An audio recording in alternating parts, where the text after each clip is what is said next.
내 마음을 알아야 세상 속에서 나답게 설 수 있습니다. 나와 세상을 잇는 마음의 이야기. 황상민의 심리상담소. 황심소 심리 미스터리 소설 연작. 그 증상 마음이었습니다. 몸이 먼저 말해준 아픈 마음. 제6부. 절망의 순간 몸은 조용했다.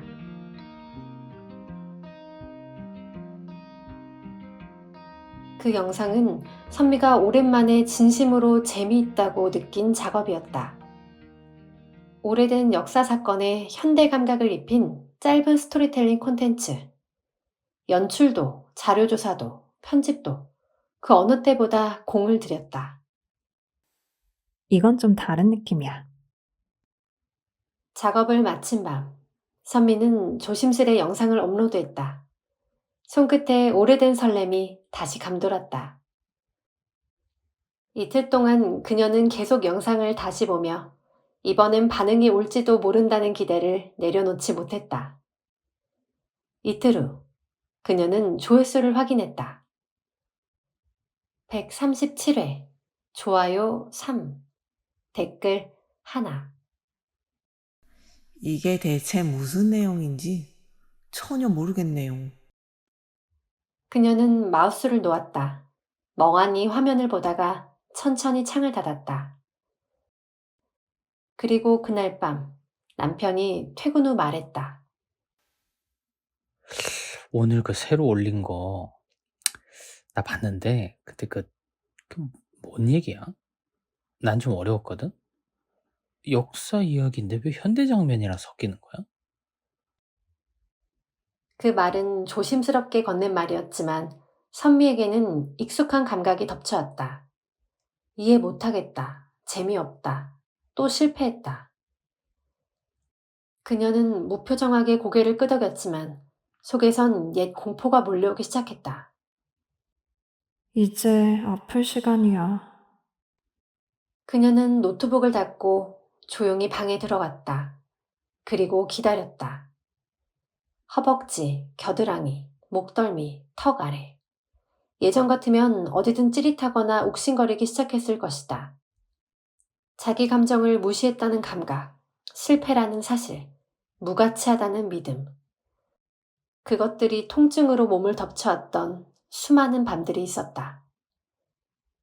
하지만 이번엔 아무 일도 일어나지 않았다. 그녀는 의아함과 당혹스러움 사이에 멈춰섰다. 어색할 만큼 평온했다. 왜 안 아프지? 망했는데 안 아프다고? 그녀는 납득할 수 없다는 듯 허벅지를 눌러봤다. 아무런 반응이 없었다. 겨드랑이 아래도 턱도 고요했다. 그때 그녀는 천천히 자신에게 물었다. 혹시 내가 지금 실패를 그냥 실패로 받아들이고 있는 건 아닐까? 그 말은 마치 낯선 언어였다. 머리는 이해했지만 마음은 선뜻 믿지 못했다. 예전에는 이런 상황이면 분명 몸이 반응했을 텐데. 그건 실패 이퀄 무가치 이퀄 나는 존재하지 못해. 그래서 아팠던 거잖아. 근데 지금은 그냥 실패했네? 하고 있어. 마음이 그걸 잘못이라고 해석하지 않고 있어. 그녀는 조용히 숨을 들이마셨다. 이건 실수일 수도 있고, 준비 부족일 수도 있고, 그냥 컨셉이 안 맞았을 수도 있지. 그뿐이야. 그녀는 스스로 말하면서도 믿기 힘들었다. 자기 몸이 반응하지 않는다는 것, 통증이 오지 않는다는 것, 그건 마치 자기가 아닌 것 같았다. 혹시 이게 회복이라는 건가? 선미는 다이어리를 펼쳤다. 자잘한 감각과 생각을 기록했다. 실패했지만 아프지 않았다. 댓글 하나에 무너졌지만 몸은 고요했다. 나는 지금까지 실패하면 벌을 받아야 한다고 믿어왔다. 그게 몸의 통증이었다. 그런데 지금은 아무 일도 없었다. 왜냐하면 나는 이번에 나를 벌하지 않았으니까. 그녀는 한참을 앉아있다가 중얼거렸다. 몸이 조용한 게 이렇게 낯설 줄이야. 아마 그만큼 내가 내 마음을 처음으로 믿고 있는 거겠지. 그리고 그 순간 선미는 자신이 표현이라는 행위를 통해 회복하고 있다는 것을 느꼈다. 표현은 결과가 아니라 존재의 방식이라는 것. 자신이 잘했든 못했든 표현한 나가 살아있는 존재라는 것. 통증이 사라진 이유는 단순히 실패를 외면했기 때문이 아니었다. 그건 실패를 무가치함으로 연결하지 않은 최초의 자기 마음 읽기의 결과였다. 다음날 상담실. 박사님 진짜 이상한 일이 있었어요. 선미는 문을 열자마자 거의 숨도 고르지 않고 말했다. 목소리는 들떠 있었고 말의 속도는 평소보다 한 박자 빨랐다. 이번에 영상을 만들었는데요. 진짜 마음을 다 쏟았어요. 제 스스로도 이게 재밌다고 느꼈고, 연출도 제가 해놓고 웃겼고, 뭐랄까, 감이 왔다고요. 이건 진짜 반응 오겠는데? 싶은 느낌. 셜록황이 가만히 고개를 끄덕였다. 선미는 흥분을 주체하지 못하고 말을 이어갔다. 그래서 진짜 두근거리면서 업로드했어요. 그런데 반응이 그냥 없더라고요. 조회수 137, 좋아요 3, 댓글 하나. 이거 무슨 내용인지 모르겠네요. 그거 하나. 그녀는 말을 멈췄다가 갑자기 다시 말했다. 근데요, 그날 밤 분명히 아플 타이밍이었거든요. 전형적인 패턴이었어요. 망했다, 나는 못났다, 몸이 벌한다. 허벅지 겨드랑이 목덜미 통증 시작. 이게 저만의 공식이었단 말이에요. 근데 아무 일도 없었어요. 진짜로요. 허벅지도 멀쩡, 겨드랑이도 조용, 턱도 뻣뻣하지 않고 아무 말도 없는 거예요, 몸이. 그녀는 잠시 멍하니 허공을 바라보다가 이내 다시 웃으며 말했다. 그래서 처음엔 내가 망가졌나 싶었어요. 감각이 마비된 건가? 혹시 나 이제 고장난 건가? 진짜 그 생각까지 했어요. 그런데 가만히 생각해 보니까 제가 이번엔 그 실패를 예전처럼 내가 무가치하다고 연결하지 않았더라고요. 그냥 실패했구나, 실수했네, 뭐 그럴 수도 있지. 이렇게 생각하고 있었던 거예요. 그래서 제 몸도 조용했던 거예요. 그 전에는 제가 저를 벌줬던 거거든요. 실패 이꼴 나쁜 인간 이꼴 고통받아야 함. 이랬는데 이번엔 그냥 실패는 실패다 하고 넘긴 거죠. 몸이 조용한 게요. 너무 낯설었는데 이상하게 좋았어요. 되게 기묘한 평화랄까? 그때 깨달았어요. 몸이 아픈 건 그냥 증상이 아니라 제 마음이 저를 찌를 때 오는 언어였구나. 그래서 제가 이번에 믿음을 바꿨더니 몸도 말을 멈췄던 거예요. 그녀는 손을 들어 왼쪽 허벅지를 두드렸다. 얘도 아무 말 안 했어요. 너무 충격적이었어요. 그게 저한테는 진짜 처음 있는 일이었거든요. 그래서요, 박사님, 전 이제 표현이 결과가 아니라 살아있다는 증거라는 걸 알게 됐어요. 조회수 없어도 반응 없어도 이건 제가 살아있는 방식이에요. 그녀는 숨을 고르더니 아주 작게 덧붙였다. 그리고 그날 밤 이상하게 계속 떠올랐던 말이 있어요. 이게 끝이 아니라는 느낌이 들었어요. 그날 밤, 선미는 카메라를 켰다.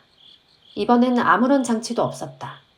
조명도 흐릿했고 음악도 없었고 대본은커녕 대충 입은 티셔츠에 앞머리도 헝클어져 있었다.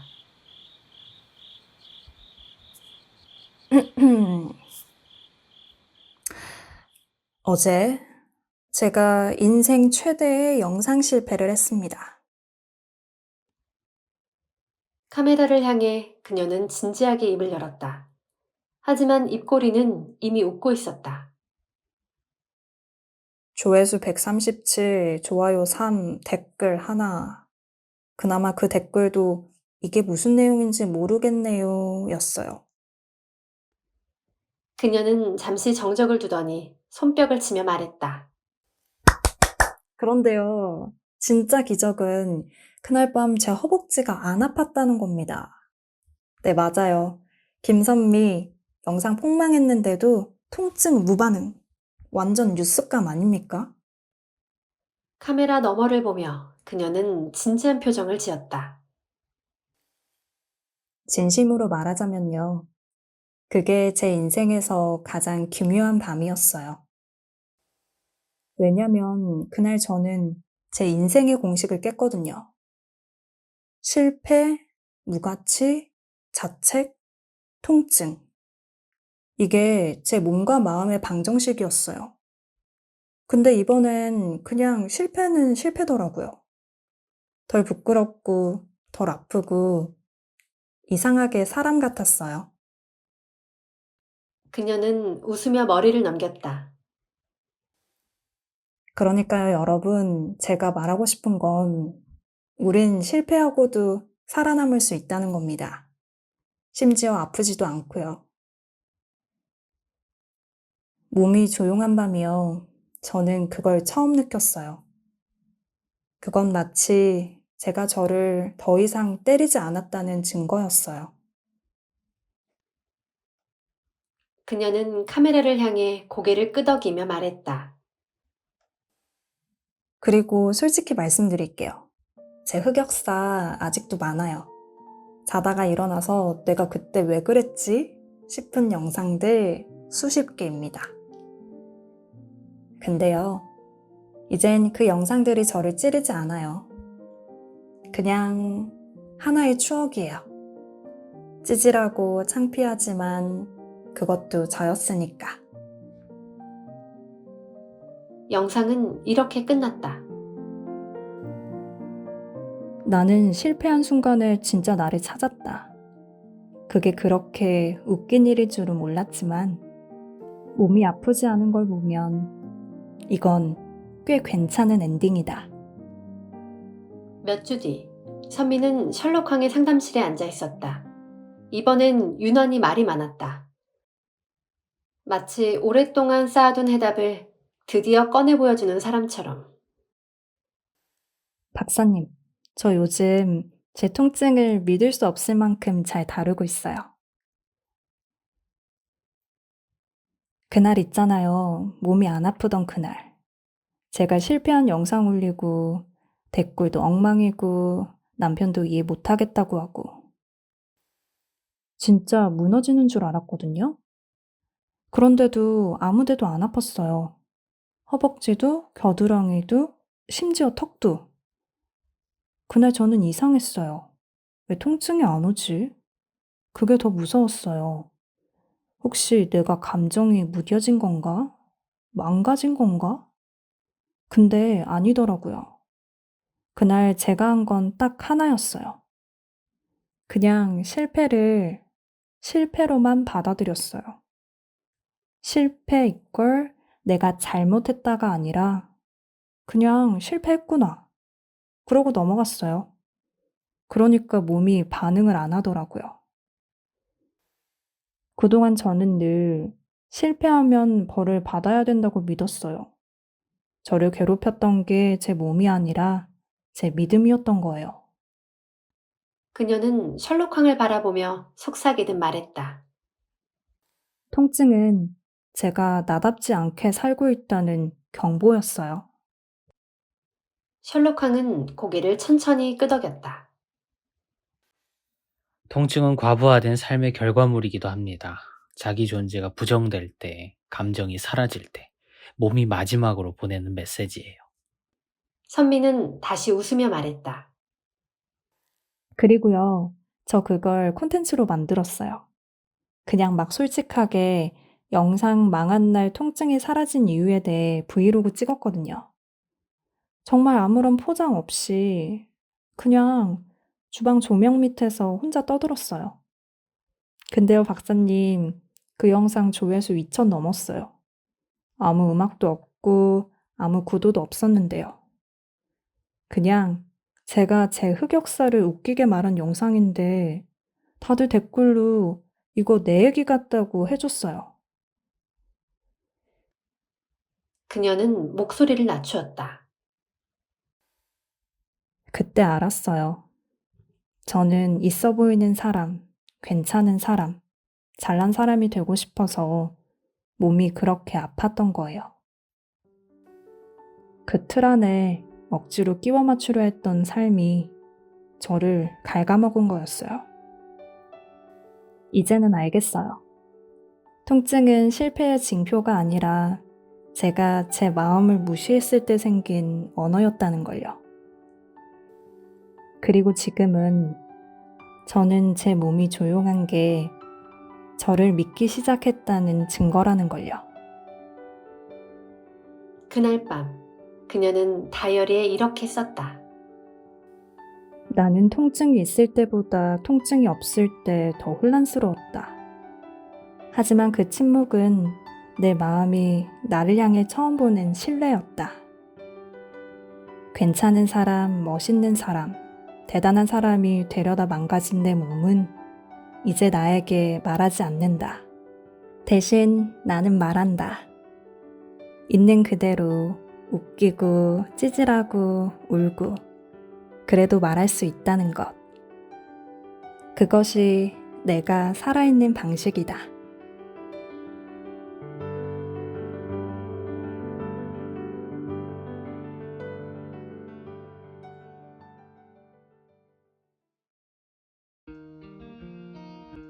황심소 심리 미스터리 소설 연작. 그 증상 마음이었습니다. 몸이 먼저 말해준 아픈 마음. 제7부. 아픔은 자기 믿음이 남긴 표식이다. 며칠 후 선미는 상담실에 앉자마자 조용히 말했다. 박사님, 저 이제 조금 알 것 같아요. 제가 아팠던 건 단지 감정 때문이 아니라 그 감정을 만들어낸 삶에 대한 믿음 때문이었어요. 그녀는 잠시 숨을 고르고 말을 이었다. 저는 제가 자주 예민하다고 생각했어요. 작은 말에도 욱신거리고 피곤하면 턱이 굽고 그게 감정이 과한 탓인 줄 알았거든요. 그런데 이제 알겠어요. 그 감정을 만든 건 제가 세상을 해석하는 방식이었어요. 나는 감정적인 사람처럼 보이면 안 된다. 늘 침착하고 정돈돼 보여야 한다. 남을 실망시키면 존재가 흔들린다. 이런 믿음들이 제가 살아온 방식이었어요. 그 믿음이 현실과 충돌할 때마다 감정이 올라왔고, 그 감정을 내가 믿음에 맞지 않는다고 몰아낼 때마다 통증이 찾아왔던 거예요. 감정은 그 자체로 문제가 아니었어요. 오히려 그 믿음이 나와 현실을 다르게 만들었고, 그 충돌의 흔들림이 감정으로 올라왔던 거죠. 그리고 그 감정을 저 스스로 허락하지 못한 순간들에 몸이 먼저 말하기 시작했어요. 며칠 전에 남편이 넌 왜 그렇게 반응이 예민하냐고 말했어요. 예전 같았으면 상처받고 그날 밤 겨드랑이나 턱이 욱신거렸겠죠. 그런데 이번엔 감정은 느꼈지만 통증은 오지 않았어요. 그녀는 작게 웃었다. 신기했어요. 감정을 억누르지 않고 지금 이 감정은 어떤 믿음에서 나온 걸까 하고 스스로에게 물었거든요. 그랬더니 몸은 아무 말도 하지 않았어요. 그녀는 한 박자 쉬었다가 덧붙였다. 그날 처음 깨달았어요. 통증은 내 감정을 무시해서 생긴 게 아니라 내가 세상을 해석하는 믿음에 만든 감정과 그 감정을 허락하지 않는 또 다른 믿음 사이의 충돌에서 생긴 거라는 걸요. 셜록 황은 조용히 고개를 끄덕였다. 맞아요. 몸은 감정에 단순히 반응하지 않아요. 감정을 억압하거나 부정하게 만드는 사고의 전제, 믿음의 구조에 반응하죠. 그 구조가 강할수록 감정은 멈추고 몸이 그 자리를 대신 채우게 됩니다. 잠실의 프랜차이즈 카페. 크리스마스 장식이 내려지지 않은 채 반쯤 꺼진 조명 아래 수지는 피로한 얼굴로 앉아 있었다. 선미는 조심스럽게 커피를 내려놓으며 말을 건넸다. 요즘은 좀 어때? 애도 그렇고 너도 그렇고. 수지는 한숨을 길게 내쉬었다. 애 키우고 병원 다니고 병명은 늘어나는데 정작 나아지는 건 없어. 위염, 손목 터널 증후군, 만성 비염에 요통까지 있잖아, 나. 그리고 우리 딸 크론병이래. 수지는 스마트폰을 꺼내 뉴스 기사를 내밀었다. 엄마 항문 아파. 병원 갔더니 크론병이었다. 기사 속 의사의 말은 인용부호 안에서 단단히 묶여 있었다. 면역 체계 이상, 생물학적 제재 투여, 조기 치료가 핵심이다. 보자마자 예약 잡았어. 병원 2군데 돌고 이번 주부터 약 들어가. 그 말에 선미는 한참을 입 다물고 있다가 조심스럽게 말했다. 수진아, 혹시 그 아이가 아픈 게 단순히 몸 때문만은 아닐 수도 있다고 생각해 본 적 있어? 수진의 눈썹이 빠르게 치켜올랐다. 또 그 얘기야? 감정, 스트레스, 마음이 아프다? 선미야.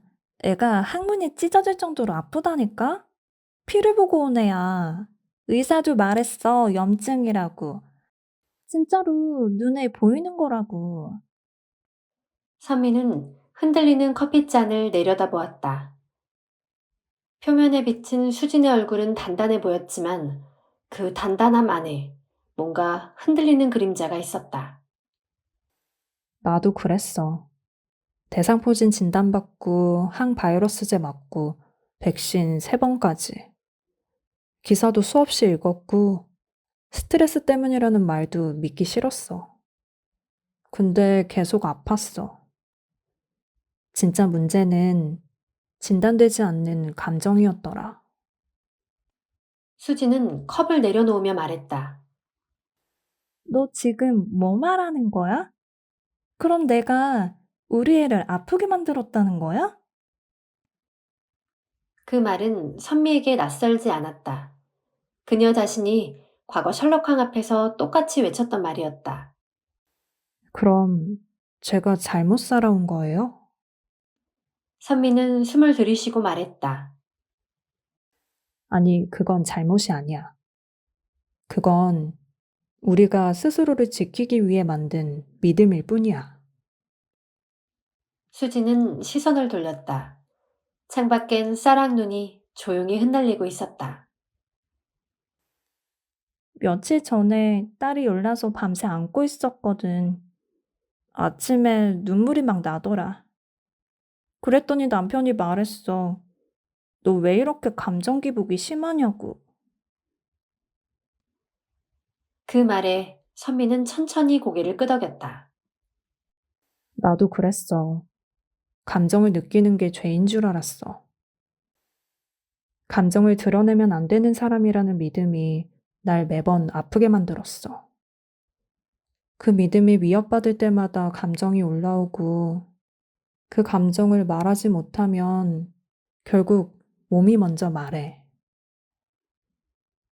통증은 감정 때문이 아니야. 그 감정을 허락하지 않은 믿음 때문에 생기는 거야. 수지는 말을 잇지 못했다. 그녀의 눈가에 잠시 스친 물기가 선미의 시야에도 들어왔다. 선미는 잔잔한 목소리로 말을 이어갔다.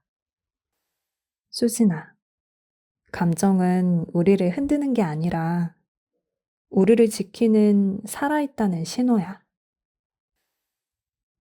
그리고 통증은 그 감정이 아니라 그 감정을 말하지 못하게 했던 믿음이 우리에게 새긴 마지막 언어야. 나는 이제 내 감정이 무서운 게 아니라 그 감정을 외면하는 내가 더 무서워. 카페를 나서며 수지는 조용히 물었다. 그렇게 생각하면 덜 아파져? 선미는 하늘을 올려다보았다. 회색빛 구름 사이로 흐릿한 햇살 한 줄기가 스며 있었다. 아프긴 해. 그런데 더 이상 그 아픔이 날 무너뜨리진 않아. 그녀는 조용히 속삭였다. 그건 이제 내가 나한테 해주는 말이니까. 카페를 나와 돌아가는 길. 수진의 말은 끝내 이해로 이어지진 않았다. 하지만 선미는 그 감정 위에 오래 머물지 않았다. 그녀는 스스로에게 속삭였다. 감정은 내가 살아있다는 신호. 통증은 그 감정을 내 믿음이 몰아낼 때 오는 반작용. 그러니까 아픔은 잘못이 아니라 내가 나를 설명해온 방식의 흔적이었어. 그녀는 이제 안다. 자신을 해석하는 그 오래된 믿음이 그동안의 감정들을 만들었고 그 감정들이 말하지 못했을 때 몸이 대신 아파왔다는 것을. 그날 밤 그녀는 이렇게 정리했다. 누가 내 마음을 이해하지 않아도 괜찮아요. 내가 내 감정을 이해하면 내 몸은 조용해지더라고요.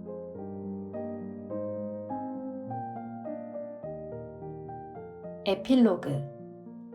나의 아픔, 너의 이름 없는 마음.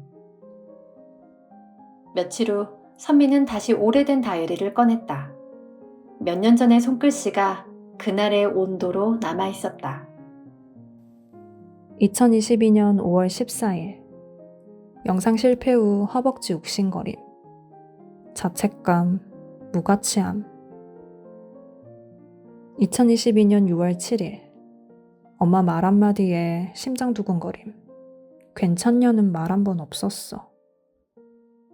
2023년 2월 1일. 첫 상담 전날.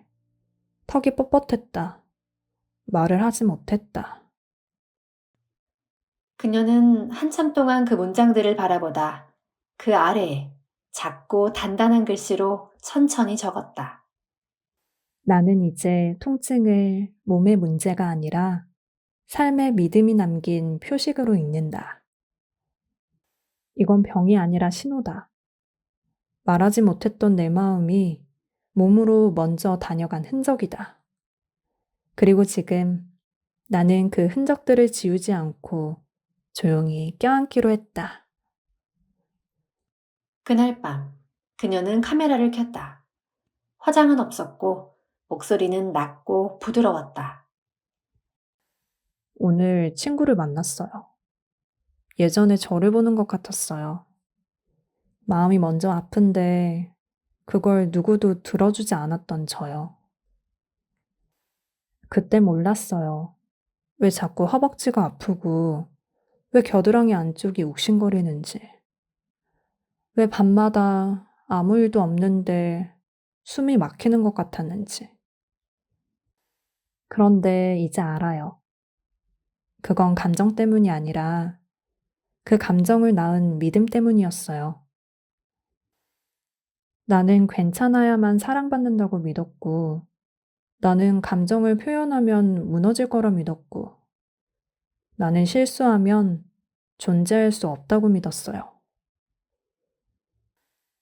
그 믿음들이 현실에서 흔들릴 때 감정이 올라왔고, 그 감정을 몰아냈을 때 몸이 대신 말했던 거예요.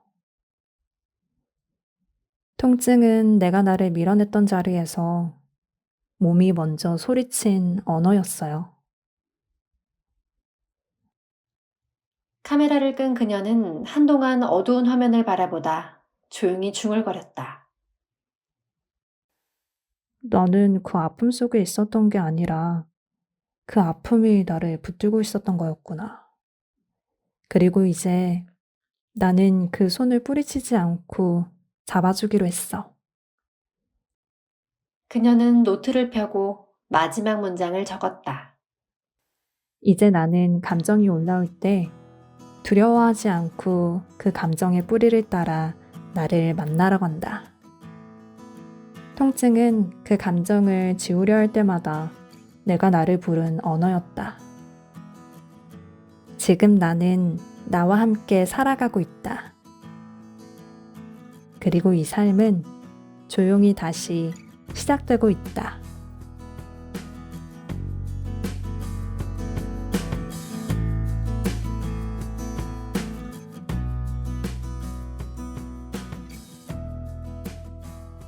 독자에게 남기는 질문.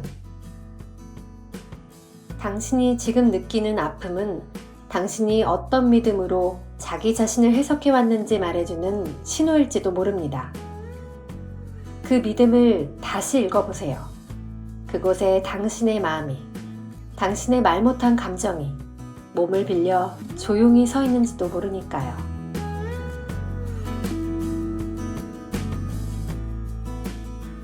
부록 1. 셜록 황의 강연. 통증은 말이다. 몸이 먼저 말하는 순간. 안녕하세요. 저는 오늘 조금은 다른 방식으로 통증에 대해 이야기하러 왔습니다. 먼저 하나의 질문으로 시작해 보겠습니다. 왜 나는 자꾸 아플까? 청중분 어떤 분은 지금도 허리를 잡고 계시고 어깨를 주무르고 계신 분도 있을 겁니다. 지금 이 순간도 몸 어딘가가 조용히 아프다 라고 말하고 있는 분이 계실 겁니다. 어떻게 하죠? 병원에 갑니다. 검사하고 수치 확인하고 약을 처방받죠. 그런데 검사상 이상 없음이라는 진단을 받았는데도 여전히 고통을 호소하는 사람들이 있습니다. 어떤 분들은 신경성인가 봐요. 스트레스 때문이겠죠. 이런 이야기를 듣기도 하죠. 그때 우리의 마음은 조금 더 불안해집니다. 나는 왜 이렇게 예민하지? 내가 정말 이상한 걸까? 하지만 여러분, 혹시 이런 상상 해보신 적 있으신가요? 혹시 내가 느끼는 이 통증이 단지 신체적 이상이 아니라 내 마음이 보내는 메시지라면요? Pain, message from the distressed self. 통증은 괴로워하는 자기 자신으로부터 온 메시지다. 이 문장이 오늘 우리가 나눌 이야기의 핵심입니다. 저는 오늘 통증을 단지 없애야 할 증상이 아니라 우리 삶이 우리에게 보내는 정직한 신호, 말로 못한 마음의 외침으로 바라보는 조금은 낯설지만 아주 중요한 관점을 공유하고자 합니다. 지금 청중 여러분 중에 누군가의 손목이 아플 수도 있고 누군가는 이유 없이 가슴이 답답할 수도 있어요. 어쩌면 생리통이 심하거나 턱이 뻐근해서 아침마다 입을 열기 힘든 분도 계실지 모릅니다. 하지만 우리는 그런 통증을 겪을 때마다 병명을 찾고 원인을 찾고 해결하려고 하죠. 물론 그것도 중요합니다. 하지만 그 질문을 이렇게 바꿔보면 어떨까요? 왜 아프냐? 무엇 때문에 그렇게 아플 수밖에 없었을까? 병명이 뭐냐? 그 이름이 가려버린 내 삶의 이야기. 제가 상담실에서 만났던 사람들은 대부분 자신의 아픔을 병명으로, 아니 병이라 믿고 있었습니다. 하지만 대부분은 자신에게 부여된 병, 자신의 아픔을 병명으로 이름 붙인 자기 삶의 맥락에 대해서는 전혀 모르거나 그렇게 생각하시는 분들은 또 거의 없었습니다. 그냥 어쩌다가 사용 연수가 높아서 등의 이야기를 하면서 자신이 겪는 현재의 통증은 왜 그때 아닌 지금 시작됐는지, 왜 하필 그 사건 이후에 통증이 생겼는지, 아니면 왜 백신을 맞은 날마다 더 아팠는지 등에 대해서 전혀 생각해보지 않습니다. 물론 이것은 결코 의사 선생님이나 의학이 해줄 수 있는 답도 아닙니다. 왜냐하면 이 질문은 바로 당신의 삶에 대한 이야기이기 때문입니다. 아픔은 당신이 겪고 있기에 당신은 자신이 가진 믿음과 자신의 삶과 아픔을 연결시켜 보아야 합니다. 통증은 때로는 그만하라는 삶의 경고이고 너 지금 너무 오래 참고 있다는 자기의 외침이기도 합니다. 여러분, 사실 우리 몸은 병명이 붙여질 때보다 먼저 우리가 살아가는 것에 반응합니다. 즉, 아픔을 통해 이미 몸은 마음보다 훨씬 먼저 우리 자신에게 말을 걸어오기 시작했다는 것이죠. 하지만 대부분의 사람들은 이런 아픔이 몸을 통해 각자 자신에게 걸어오는 말에는 귀를 닫았습니다. 그리고 스스로 자신이 겪는 아픔의 정체를 알려고 하기는커녕 아픔은 의사 선생님이 처리해야 할 통증, 아니 병이라 믿고 의사의 진단과 약으로만 대하려 했습니다. 하지만 이제 그 통증이 말하는 이야기를 한 번쯤 들어볼 필요가 있지 않을까요? 적어도 자기 자신과 자신의 삶에 대해 관심을 조금이라도 기울인다면 말입니다. 이제 한 사람의 이야기로 들어가 보겠습니다. 겉으로는 아무 문제가 없어 보였지만 몸이 먼저 울기 시작한 사람, 바로 피부의 마음 소설 주인공인 김선미 씨의 이야기입니다. 처음 상담실에 들어온 날 선미 씨는 이렇게 말했습니다. 몸이 아픈 것도 아니고 관계가 무너진 것도 아닌데 그냥 편하지가 않아요. 뭘 해도 안에 제가 없는 느낌이에요. 그녀는 자신이 아프다고 확신했지만 어떤 의사도 그 고통의 이유를 설명해주지 못했습니다. 그러던 중 병원에서 대상포진 진단을 받았습니다. 의사는 이렇게 말했죠. 면역력 저하가 원인일 가능성이 큽니다. 그녀는 정해진 대로 약을 먹고 백신을 맞고 주사를 맞았습니다. 하지만 놀라운 일이 일어났습니다. 아픔이 사라지기는커녕 백신을 맞은 날마다 통증이 더 심해졌어요. 그녀는 상담실에서 이렇게 말했습니다. 저는 증상을 없애고 싶었어요. 그런데 이제는 그 증상이 저를 말해주고 있다는 걸 알게 됐어요. 선미 씨는 아픈 게 아니었습니다. 그녀는 자기 마음을 너무 오래, 너무 완벽하게 숨기고 있었던 것입니다. 아픔은 바로 그녀의 몸이 먼저 이제 나 좀 봐줘 라고 말하기 시작한 거였습니다. 그녀는 몸으로 호소하는 아픔에 관심을 기울이는 대신 항상 늘 괜찮은 사람이 되어야 했습니다. 멋진 유튜브 영상을 만들어 사람들에게 좋은 반응을 얻고자 했습니다. 감성 있는 작가, 자기 관리 잘하는 여성, 차분하고 예쁜 사람이라는 이미지를 유지하기 위해 나름 몸을 갈아넣는 노력을 했습니다. 하지만 정작 그 안에는 진짜 선미 씨는 없었습니다. 그녀는 말했습니다. 슬퍼도 웃었고요. 불안해도 감성 있는 척 했어요. 사실은 아무 말도 하지 않고 있었어요. 그럼 이제 또 다른 한 사람의 이야기를 들려드리겠습니다. 이번에는 보다 장기적인 고통, 보다 깊이 눌린 감정이 몸을 완전히 장악했던 한 여성의 이야기입니다. 바로 크론병을 앓았던 한 사람의 이야기입니다. 크론병은 염증성 장질환이자 난치성이며 완치 불가능한 병이라고 의학적으로 그렇게 불립니다. 이 병명의 진단을 받은 그녀는 고등학교 때까지는 정말 완벽한 사람이었습니다.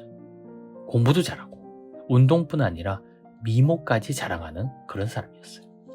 어떤 일이든 누구보다 앞서서 해내는 아이였죠. 그런데 대학에 들어가자 이상한 일이 벌어졌습니다. 마치 몸이 무너지듯 그녀의 생활이 엉망이 되기 시작했습니다. 식욕이 사라지고 위장이 꼬이는 듯한 고통, 심지어 설사, 피가 묻은 대변이 나오게 되면서 수시로 병원을 들락날락 하게 됐습니다. 여성이라 더더욱 자신의 증상을 숨기고 싶었지만 결국 크론병이라는 진단을 받게 되었습니다. 그녀는 상담에서 이렇게 말했습니다. 스트레스를 받으면 장이 바로 반응해요.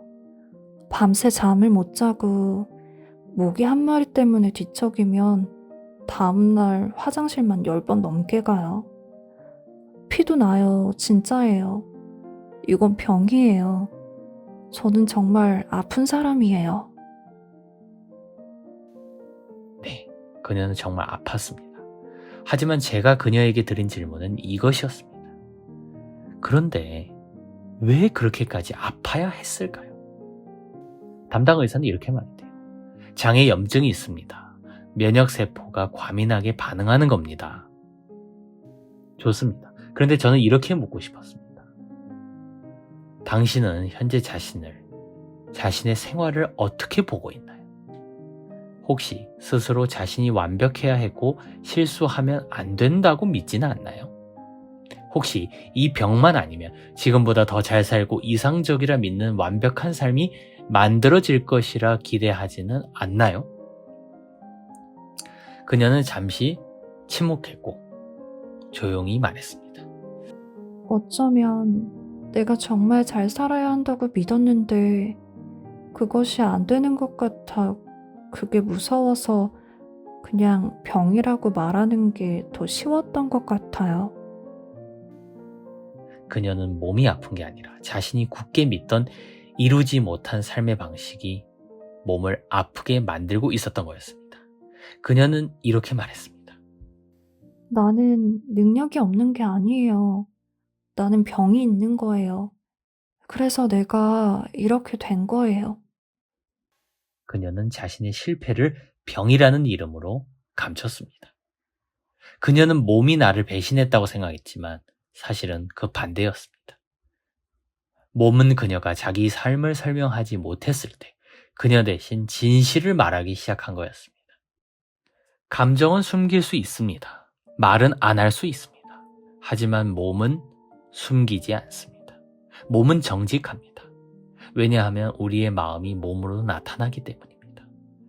몸은 둔하지만 거짓말을 하기보다 어떤 방식으로든 표현하게 됩니다. 그녀는 증상을 감추려 했고 자기 감정을 말하지 않았고 결국 통증이 그녀 삶의 전면으로 떠올랐습니다. 그리고 그녀는 이렇게 말했습니다. 완치라는 단어 저는 안 믿어요. 그건 죽음 같은 말이에요. 삶은 계속 아프죠.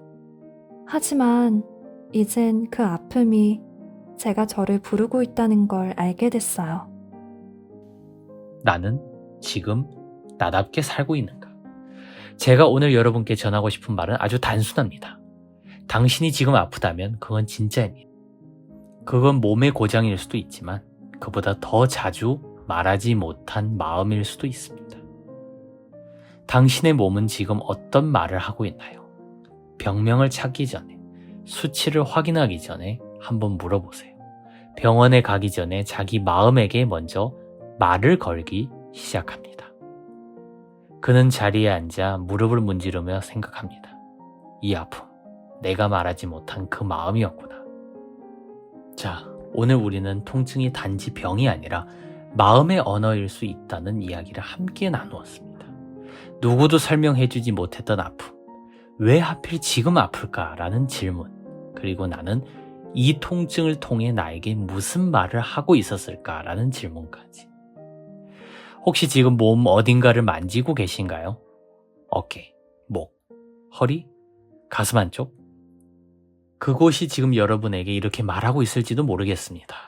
나 좀 봐줘. 지금 네가 너무 오래 참았잖아. 지금 네가 아니잖아. 우리는 너무 많은 통증을 수치와 진단, 약으로만 다뤄왔습니다. 하지만 가끔은 그 아픔을 없애기 전에 그 통증이 무슨 말을 하려 했는지 들어주는 것. 그것이 회복의 시작일 수도 있습니다. 오늘 강연을 마치며 여러분이 이제 내 몸이 말하고 있는 것에 한번 귀 기울여 보시기를 바랍니다. 그리고 그 통증의 말이 당신의 삶과 당신의 마음을 다시 꺼내는 시작이 되기를 바랍니다. 감사합니다.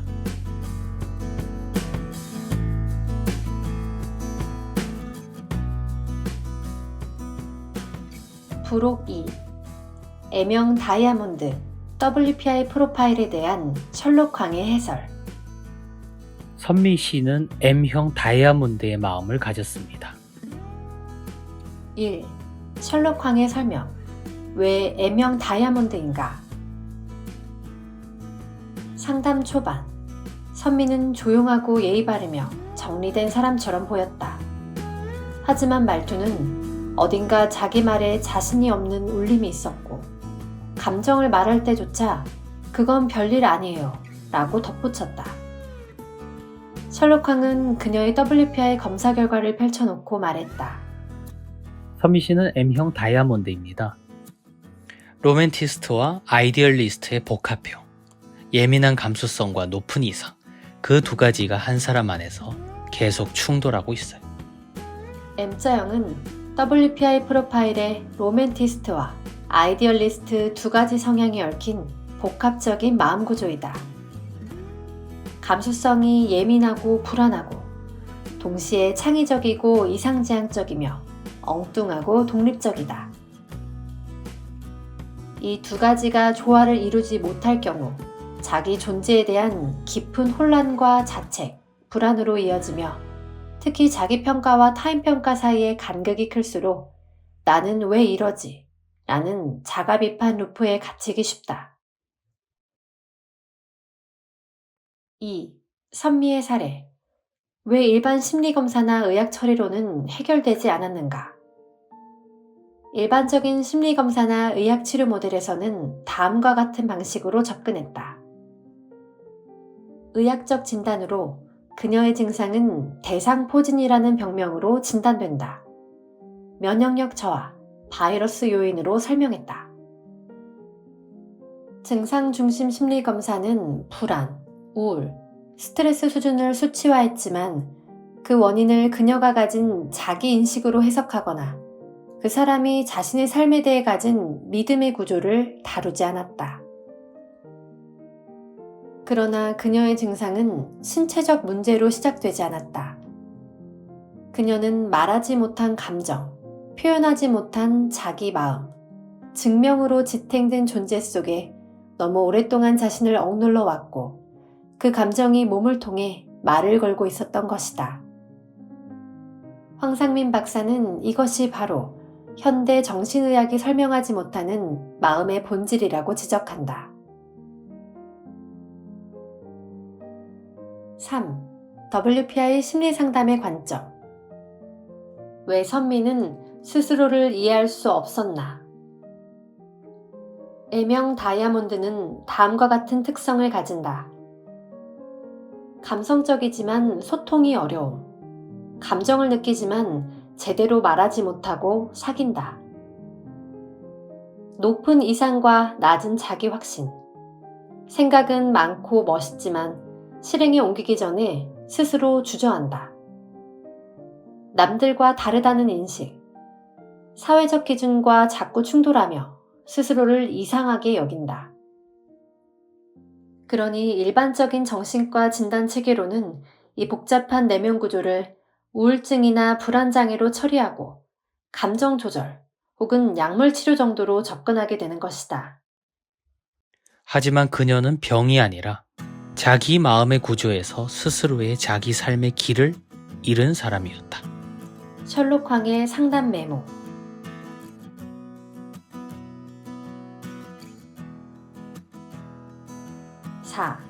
M형의 통증은 마음의 언어다. 황상민 박사는 이렇게 말한다. 마음이 인식되지 못하면 몸이 대신 아프다. 선미의 경우 증상은 면역력 때문이 아니었다. 그녀는 자신을 계속 괜찮은 사람으로 증명하려 했고, 감정 표현 없이 살아가는 방식을 유지하려 하다가 결국 몸이 먼저 반응한 것이다. 대상포진은 단순한 바이러스성 질환이 아니라 감정이 언어를 갖지 못했을 때 몸이 언어가 되는 방식이었다. 5. 셜록항의 결론. 그녀에게 필요한 것은 치료가 아니라 마음의 이해. 그는 선미에게 말했다. 당신의 몸이 아픈 게 아니라 당신이 너무 오랫동안 당신 마음을 듣지 못했던 겁니다. 일반 정신의학은 증상에 이름을 붙이고 제거하려 하지만 WPI 심리상담은 그 증상을 그 사람이 가진 믿음이 만든 구조로 해석한다. 이러한 방식으로 선미는 자신의 고통을 병이 아니라 말로 받아들일 수 있었고, 자기 존재를 증명하는 방식이 아니라 자기 마음을 회복하는 방식으로 살아가기 시작했다.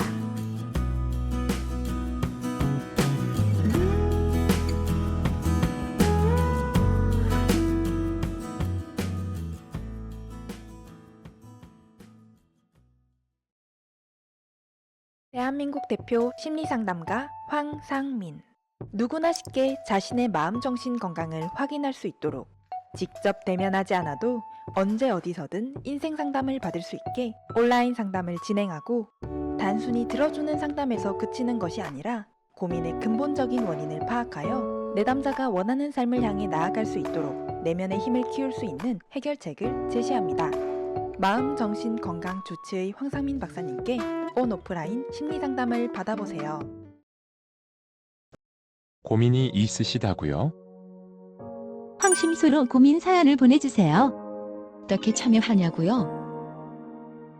막힌 속 뻥 뚫어주고 답답한 고민을 해소해주는 황상민의 심리상담소, 황상민TV. 아니, 황심소는 대체 어떤 방송이냐? 당신이 아는 황심소의 정체가 뭐냐? 황심소에서는 이런 주제를, 이런 삶의 다양한 고민이나 이슈를 다룹니다. 초등학생이 가지고 있는 고민, 학교 공부하기 싫은데, 학원 가기 싫은데 어떻게 하면 좋아요? 친구들이 저를 왕따시켜요. 우리 집 아이가 이런 고민을 가지고 있는데 어떻게 하면 좋을까요? 라고 하는 학부모의 고민. 중학생 아이가 제가 왜 살아야 될지 모르겠어요. 제가 너무너무 미워요. 성적이 떨어져요. 학교 끝나고 나면 뭘 해야 될지 모르겠어요. 뭐 중학생 고민이 고등학생 고민이 될 수도 있고, 또 대학생의 고민도 될 수 있습니다. 내가 대학 졸업하고 어디 취직할까요? 저는 왜 여자친구 남자친구가 없을까요? 이런 연애 문제, 인간관계 문제, 저는 꿈이 없어요. 꿈이 너무 큰데 현실이 달라요. 20대 30대 뭐 전 취준생이에요, 공시생이에요, 뭐 이러면서 제가 시험이 안 되는데요, 시험이 됐으면 좋겠어요. 이런 고민들도 다루고 있고, 또 심지어는 직장 상사가 문제예요, 동료가 이상해요, 또 내가 계속 이 직장에 있어야 돼요. 저는 어떻게 저희 삶을 좀 더 성공하고 싶은데 어떻게 성공할 수 있나요? 그뿐만 아니에요. 결혼을 해야 될까요? 말아야 될까요? 결혼을 하자니 걱정, 안 하자니 걱정. 내가 생각했던 그 사람이 아니에요. 전 사기 결혼을 한 것 같아요. 어떻게 하면 좋을까요? 그래서 심지어는 이혼을 할까요 말까요? 자녀를 또 가진 부모들은 내 집 마련을 어떻게 할 수 있을까요? 아이를 어떻게 키울까요? 양육을 할까요? 40대, 50대, 60대 살아가면서 누구나 가질 수 있는, 제가 갱년기가 왔어요, 제가 힘이 떨어져요, 이 건강의 문제가 아니라 마음의 문제, 죽음이 두려워요. 부모님들 어떻게 해야 될까요? 요양원에 보내야 될까요? 말아야 될까요? 이런 고민까지 황심소에서는 다 다룹니다. 나도 참여해가지고 이야기하고 싶은데, 다른 사람들이 어떻게 그게 생각하는가 반응도 받고 싶은데, 그럴 때 어떻게 하냐고요? 예, 황심소 카카오톡 오픈 채팅방이 있습니다. 유튜브 영상 황심소에 대한 설명란에 들어가 보시면 황상민의 심리상담소 오픈 채팅방 해가지고 링크가 있습니다. 이게 사연 제보를 하는 링크일 뿐만 아니라 누구든지 카카오톡으로 이 황심소 단톡방에 들어올 수 있습니다. 거기에서 여러분 나름대로 내가 가지고 있는 고민은 이거예요, 여러분들은 어떻게 생각하세요? 라고 하면 그 고민 사연도 올려도 되고, 이런 여러분들이 가지고 있는 어떤 문제들, 또 고민들, 궁금한 거 다 카카오톡 이 오픈 채팅방 단톡방에 여러분들의 궁금한 거를 바로 물어보고 또 바로 상담하듯이 여러분들이 피드백을 받을 수 있습니다. 이 카카오톡 황심소 오픈 채팅방 참여하셔가지고 만들어가는 황심소 될 수 있기 바랍니다.